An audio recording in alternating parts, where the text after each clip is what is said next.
तो कहते आप क्यों बदले बैठे हो, मेरे भाग्य में यही लिखा है। अगर उद्देश्य परिवर्तन नहीं हुआ तो भेष बदलने के बाद भी यही सब चलता रहता है, नौटंकी नाटक। तो बात समझ में आ रही है आपके?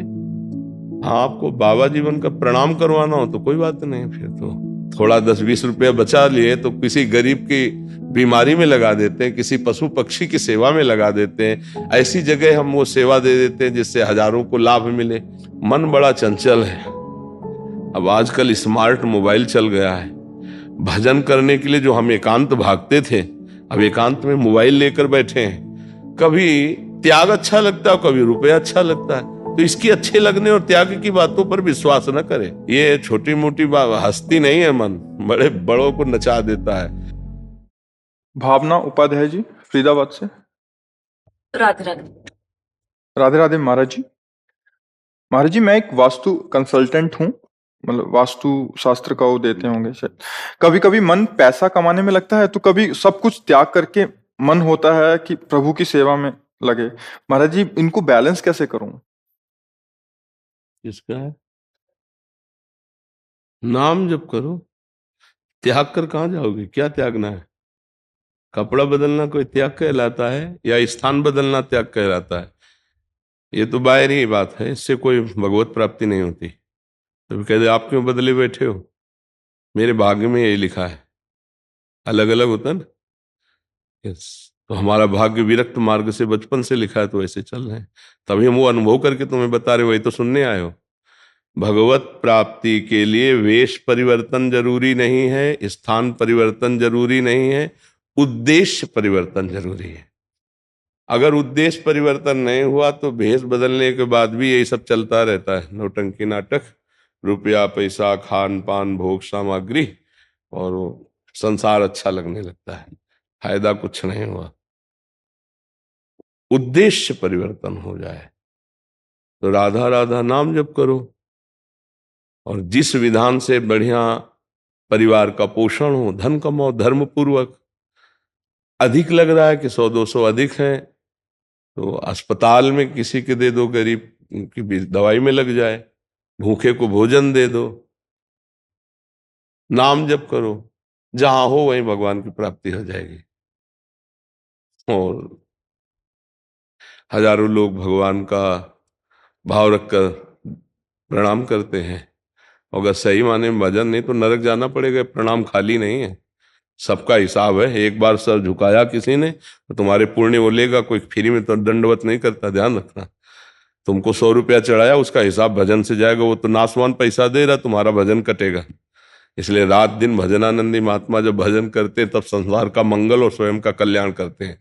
बाबा जी बनकर भंडारा खाना या ऐसे खा पी के ऐसे पड़े रहना तो नरक की प्राप्ति होती है, अगर भजन ना हो। केवल वेश धरने से कल्याण नहीं होता, भजन करने से कल्याण होता है। तो भजन तो किसी भी वेश में किया जा सकता है, किसी भी देश में किया जा सकता है, किसी भी कार्य करते हुए किया जा सकता है। जब युद्ध करते हुए किया जा सकता है। अर्जुन जी को भगवान करें मामनिस्मर युद्ध च, तो युद्ध से बड़ा खतरनाक कोई काम है नहीं। युद्ध में जब भजन हो सकता है तो सब जगह भजन हो सकता है। तो बात समझ में आ रही है आपके? हाँ, आपको बाबा जीवन का प्रणाम करवाना हो तो कोई बात नहीं, फिर तो अगर भगवत प्राप्ति करनी है तो ऐसे ही। हमें सही बात ये लगती है, मैं घोर वैराग्य और वो बात अलग है। नहीं तो बाबा जी बनना खतरे से खेलना है। बाबा जी बनकर यदि सही मार्ग में न चल पाए ना तो ऐसे न वैसे रहे मजरेडो पाछलियो जी करी निर्भाषित, न गृहस्थी धर्म में रह पाए न विरक्ति धर्म में रह पाए, न इधर का ना उधर का, बेमतलब में जीवन नष्ट हो जाता है। तो गृहस्थी में रह करके क्या, धर्म पूर्वक धन कमाए, चार की सेवा करे, परिवार का संचालन करे और नाम जप करे, बहुत बढ़िया है। संत बने तो फिर बहुत कष्ट में जीवन व्यतीत करके भगवत प्राप्ति करे, फिर भगवान जैसे चाहे तैसे रखे, पहले भगवत प्राप्ति करे। अब वो बहुत कठिन है।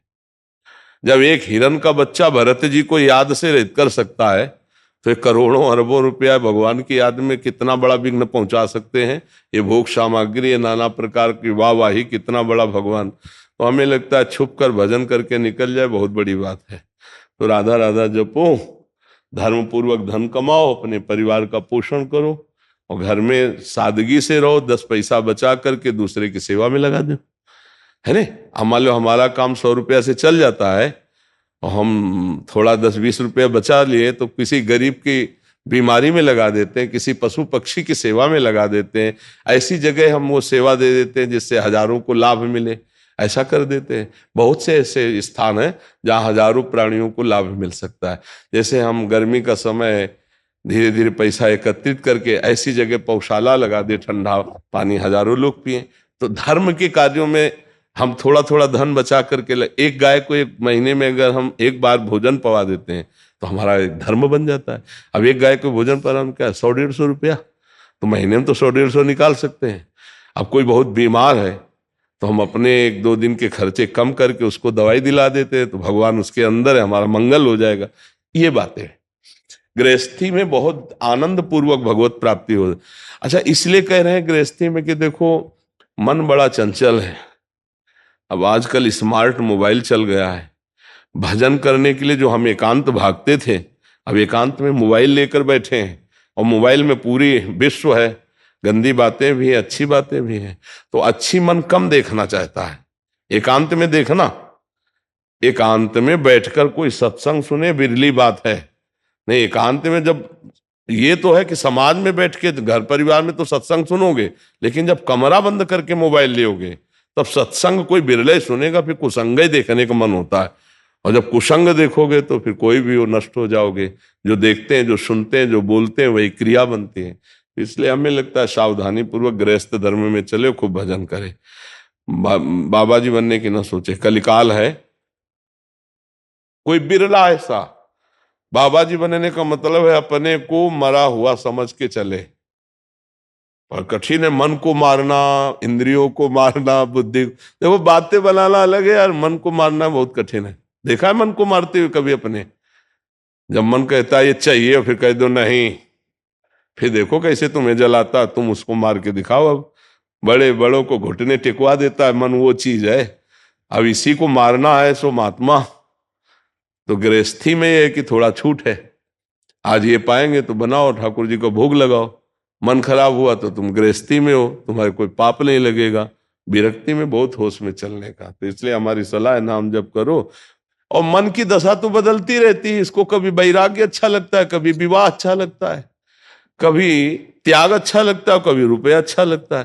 तो इसकी अच्छे लगने और त्याग की बातों पर विश्वास न करे। ये छोटी मोटी हस्ती नहीं है, मन बड़े बड़ों को नचा देता है। तो अगर भगवान की प्राप्ति करनी तो धर्म पूर्वक चले, अपने अपने धर्म का पालन करते हुए। पर विरक्त धर्म बहुत कठिन धर्म है। विरक्त वेश धर्म मतलब लाखों में कोई एक सच्चाई से भगवान के मार्ग में चल पाता है, बहुत कठिन है जी।